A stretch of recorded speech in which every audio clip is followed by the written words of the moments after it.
Now we're ready for example 2. In example 2, they're asking us to write down the equation for the given line.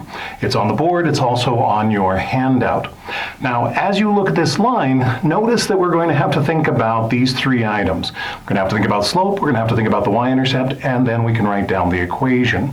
So, slope, one more time, can be thought of in terms of that stair-step process. So, start at any point on your line. This one, as good as any.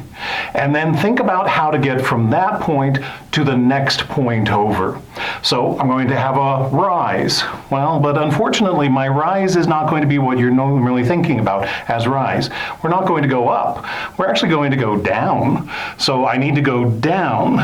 And when I count out how many tick marks I travel through to get from this first point to the second point, we're going to be going down 3 tick marks. So I'm going to write that down that we have a -3 as our rise. And then, in order to get to the second point over here, we have to move 1 unit to the right. That's a run of +1.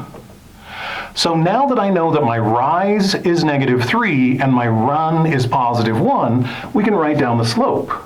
M, slope, is going to be the rise of -3 divided by the run of +1.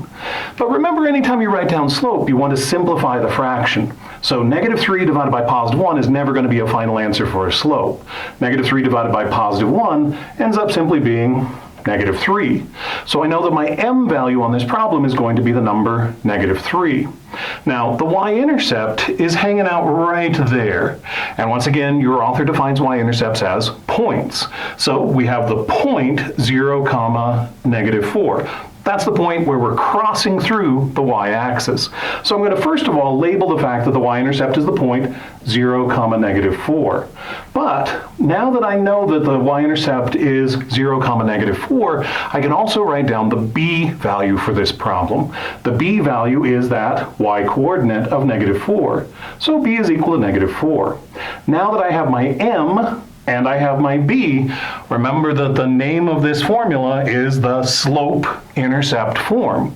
So we plug in the m into the slope area, we plug in the b in for the b, and we're going to have our equation.